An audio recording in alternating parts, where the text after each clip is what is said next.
This is a Fox News alert. FBI Director James Comey has been fired by the President of the United States. Good evening and welcome to Tucker Carlson tonight. Comey's departure came unexpectedly, and for a moment you could almost hear official Washington pause, wondering which talking points to use. And then the barking began. Several Democratic senators have already and predictably called the firing Nixonian, as if you were watching something from during Watergate, but you are not. This firing was overdue, yes, and everyone in Washington knows it. Comey recently went to Boston College and said this about his plans to run the FBI. Watch. Boston College is a leader in thinking and educating on these incredibly important issues. So this is a great place to have it. Hope you'll do it many more times. You're stuck with me for about another 6.5 years, and so I'd love to be invited back again. Not true, as it turned out. Comey repeatedly injected himself into political matters that the country's chief investigative figure should stay out of. In 2015, for example, he came out against police body cams right after President Obama endorsed them, effectively undermining the president. At the height of the last presidential campaign, of course, he held that famous press conference about the investigation of Hillary Clinton, even though he was simply announcing that the FBI lacked enough evidence to support a criminal case against her.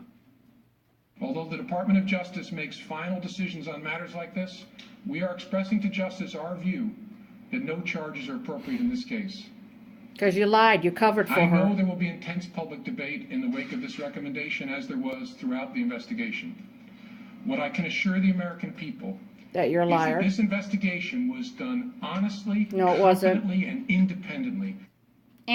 This spring, Comey revealed that the FBI was conducting an investigation into alleged coordination between the presidential campaign of Donald Trump and the state of Russia. In exactly the same hearing, he refused to say if the FBI was investigating illegal anti-Trump leaks in the federal government. Can you assure them that it is going to be investigated? Awesome. I can't, but I hope people watching know how seriously we take leaks of classified information. Yeah, right. I don't want to confirm it by saying that we're investigating it. And I'm sorry I have to draw that line. I just think that's the right way to be. What has Clinton got over your head? 2 days ago, meanwhile, Comey impugned Hillary Clinton aide Huma Abedin, dramatically exaggerating the number of emails she'd forwarded to her laptop and that of her husband, Anthony Weiner. She forwarded hundreds and thousands of emails, some of which contain classified information. Bye-bye. Now, at times, both Republicans and Democrats in Washington seemed to appreciate the help that Comey gave them, but over time his behavior was turning the Bureau, the FBI, into a key political player, and that's the one thing it is not supposed to be. By the end, it just got strange. Often in the course of a single conversation, you'd hear Democrats praise Comey for not indicting Hillary Clinton, then blame him for her defeat in November, and then turn around again and laud him for his Russia investigation in the hopes that he'd be able to bring down the president.